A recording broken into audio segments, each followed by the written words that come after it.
नमस्कार दोस्तों, this is Aarti and you all are watching Hari educations. तो फ्रेंड्स, जो हमारा रनिंग टॉपिक है दैट वाज द प्रोनाउन की ही हम काइंड्स कर रहे थे।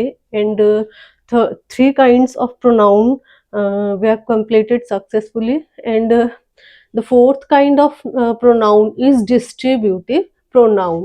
Okay, so first of all we will take the concept of this kind of pronoun, and which is a type of pronoun that refers to the members of a group individually. I mean, जो distributive pronoun है वो एक ऐसे kind of pronoun है जो क्या करती है, जो एक तरह से संकेत करती है किसी भी ग्रुप के एक एक मेंबर को इंडिविजुअली उसकी तरफ संकेत नहीं करती है। मतलब एक एक मेंबर के बारे में बताया जाता है, उसकी फीचर्स को बताया जाता है, ठीक है। ग्रुप के एक एक मेंबर, ठीक है, या फिर ग्रुप ऑफ थिंग्स भी हो सकता है, ग्रुप ऑफ प्लेसेस भी हो सकता है, ग्रुप ऑफ पर्सन्स भी हो सकता है। तो एक एक चीज के बारे में बताया जाता है, एक एक पर्सन के बारे में बताया जाता है, ठीक है। तो इस तरह से इंडिविजुअली डिस्क्राइब करा जाता है, इंडिविजुअली, ठीक है। तो नेक्स्ट क्या है इसका, during it either and neither, ठीक है।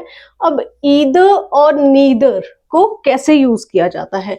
Either and neither are used for only two, ठीक है। अब ईदर और नीदर का यूज कैसे किया जाता है? यहाँ पे क्या होता है, जो चॉइस होती है दो के बीच में ही होती है, ठीक है। क्या होता है, सिर्फ दो के बीच में ही आपको चॉइस मिलेगी। नेक्स्ट है ईच, कैसे यूज किया जाता है? Each is used for two और मोर देन टू, ठीक है। ईच का यूज कैसे किया जाता है? दो या दो से ज्यादा के लिए भी, दो के लिए तो किया जाता है, ठीक है। यहां सिर्फ किसके लिए किया जाता है? सिर्फ दो के लिए इनका यूज होता है, सिर्फ दो के लिए। लेकिन ईच का यूज कहाँ होता है? दो या फिर दो से ज्यादा के लिए, ठीक है। And the next is, and next जो आपके प्रोनाउंस बचते हैं, डिस्ट्रीब्यूटिव प्रोनाउंस जो बचते हैं, those are any, none, no one. Okay, तो कैसे होता है एनी, नन और नो वन का यूज? इन are used only for more than two, ठीक है, मोर देन टू। अब देखिए, इनका यूज सिर्फ टू के लिए, इसका नीदर और ईदर का यूज सिर्फ टू के लिए, ईच का यूज टू या फिर टू से ज्यादा के लिए, ठीक है।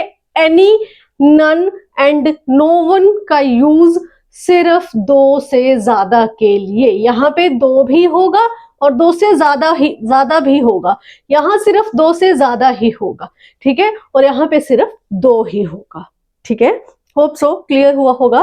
Late us take examples for the same, whatever what kinds of distributive pronoun I told you.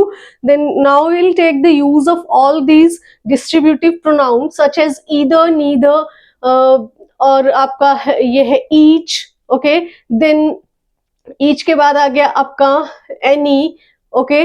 Then आपका आ गया none, no one, ठीक है, और एनी, ठीक है। तो देखो फर्स्ट एग्जांपल लेंगे अब यहाँ पे हम। तो क्या है first example? Select either of two dresses. अब आपके पास यहाँ पे चॉइस सिर्फ दो ड्रेसेस में ही है। अवेलेबल कितने ड्रेसेस हैं? दो ही ड्रेसेस हैं, उनमें से ही आपको एक को चुनना होगा। You have the choice only, you are getting the choice in between two dresses। तो टू ही ड्रेसेस हैं यहाँ पे, ठीक है। तो यहाँ पे हमने यूज किया either, okay, as per the concept we studied here, okay।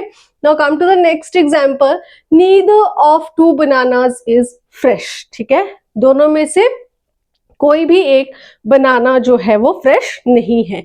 दोनों में से आपको एक ही ड्रेस को सिलेक्ट करना होगा, ठीक है, या तो ये या तो वो, ठीक है। और नीदर क्या है? दोनों में से कोई भी नहीं। ये आपको चॉइस का ऑप्शन देगा सिर्फ दो के बीच में, और ये आपको क्या बताएगा, नेगेटिविटी दिखाएगा, neither. Okay, neither of two bananas is fresh, दोनों में से कोई एक बनाना भी फ्रेश नहीं है। तो मतलब दोनों बनानास को इंडिविजुअली इंडिकेट किया जा रहा है कि दोनों में से कोई एक भी फ्रेश नहीं है। Okay, next is each of you can solve this some.